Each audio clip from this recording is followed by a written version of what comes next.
ಕೇಳ್ತಾ ಇದ್ದೀರಾ ಭಕ್ತಿ ಸ್ಟುಡಿಯೋ ರೇಡಿಯೋ ಸಿಟಿ 91.1 ಅಲ್ಲಿ ಆರ್ಜೆ ನಿಖಿತಾ ಜೊತೆ. ಶಿವನನ್ನ ಸ್ಮರಿಸುವಂತಹ ರುದ್ರಾಷ್ಟಕಂನ ಹಿನ್ನೆಲೆಯ ಬಗ್ಗೆ ತಿಳ್ಕೊಳ್ತಾ ಇದ್ದೀವಿ.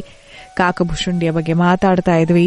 ಶಿವನ ಮಹಾನ್ ಭಕ್ತ, ಆದ್ರೆ ಬೇರೆ ಯಾವ ದೇವರೂ ಕೂಡ ದೇವರಲ್ಲ ಅನ್ನುವಂತಹ ಒಂದು ಅವಹೇಳನಕಾರಿ ಹಲವಾರು ವಿಚಾರಗಳನ್ನೆಲ್ಲ ಆತ ಹೇಳ್ತಿದ್ದ. ಎಷ್ಟೇ ಯಾರೇ ಆತನಿಗೆ ಪ್ರಯತ್ನ ಪಟ್ಟರೂ ಕೂಡ ಆ ಮಾತನ್ನು ಒಪ್ತಿರ್ಲಿಲ್ಲ. ಒಂದು ಸಲ ಏನಾಗುತ್ತೆ ಅಂತ ಹೇಳಿದ್ರೆ, ಈ ಕಾಕಭೂಷುಂಡಿ ಶಿವನ ಮಂತ್ರ ಜಪವನ್ನ ಮಾಡ್ತಾ ಇದ್ದಂತೆ ಒಂದು ದೇವಸ್ಥಾನದಲ್ಲಿ. ಆಗ ಅವನ ಗುರುಗಳೇ ಬಂದಿರೋದನ್ನ ಈತ ನಿರ್ಲಕ್ಷಿಸ್ತಾನೆ. ಈತ ಜಪ ಮಾಡ್ತಿದ್ರು ಕೂಡ ಗುರುಗಳು ಬಂದ್ರು ತಲೆ ಕೆಡ್ಸ್ಕೊಂಡಿರೋದಿಲ್ಲ ಈ ಕಾಕಭೂಷುಂಡಿ, ಹಾಗೆ ಸುಮ್ಮನಿದ್ದು ಬಿಡ್ತಾನೆ. ಆಗ ಗುರು ಇದನ್ನ ನಿರ್ಲಕ್ಷಿಸ್ತಾರೆ, ಆತ ಏನೋ ಜಪ ಮಾಡ್ತಿದ್ದಾನೆ ಅಂತ ಹೇಳಿ.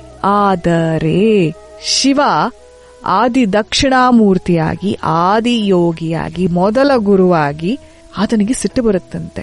ಆತ ಈ ಕಾಕಭೂಷುಂಡಿಗೆ, ನೀನು ಮೂರ್ಖ, ನಾನು ನಿನ್ನ ಅಹಂಕಾರದಿಂದ ಸಾಕಾಗಿದ್ದೀನಿ, ಈಗ ನಾನು ನಿನಗೆ ಶಪಿಸ್ತಾ ಇದ್ದೀನಿ ಅಂತ ಹೇಳಿ ಶಾಪ ಕೊಟ್ಟು ಬಿಡ್ತಾನಂತೆ ಶಿವ ದಕ್ಷಿಣಾಮೂರ್ತಿಯ ರೂಪದಲ್ಲಿ. ನಿನಗೆ ಗುರುಗಳು ಬಂದಿರೋದು ನಿನಗೆ ಗೊತ್ತಾಗ್ಲಿಲ್ಲ, ಗುರುವಿನ ಅಸ್ತಿತ್ವ, ಗುರು ಬಂದಿರೋದನ್ನು ಗೌರವಿಸದೇ ಇದ್ದಿದ್ರಿಂದ ನಾನು ನಿನ್ನನ್ನ ಒಂದು ಸರ್ಪವಾಗಿ ಪರಿವರ್ತಿಸ್ತೀನಿ ಅಂತ ಹೇಳಿ ಶಾಪ ಕೊಡ್ತಾನಂತೆ. ಇನ್ನು ಮುಂದೆ ನೀನು ಹಕ್ಕಿಯೇ ಆಗಿ ಇನ್ನು ಮುಂದೆ ನೀನು ಮರಗಳ ಗುಹೆಯಲ್ಲಿ ವಾಸಿಸು ಅಂತ ಹೇಳಿ ಶಿವ ಶಾಪ ಕೊಟ್ಟಿದ್ದೆ ತಡ. ಈ ಶಾಪವನ್ನ ಪಡೆದು ಆತ ಊರಿಂದ ಆಚೆ ಹೋಗ್ತಾನೆ.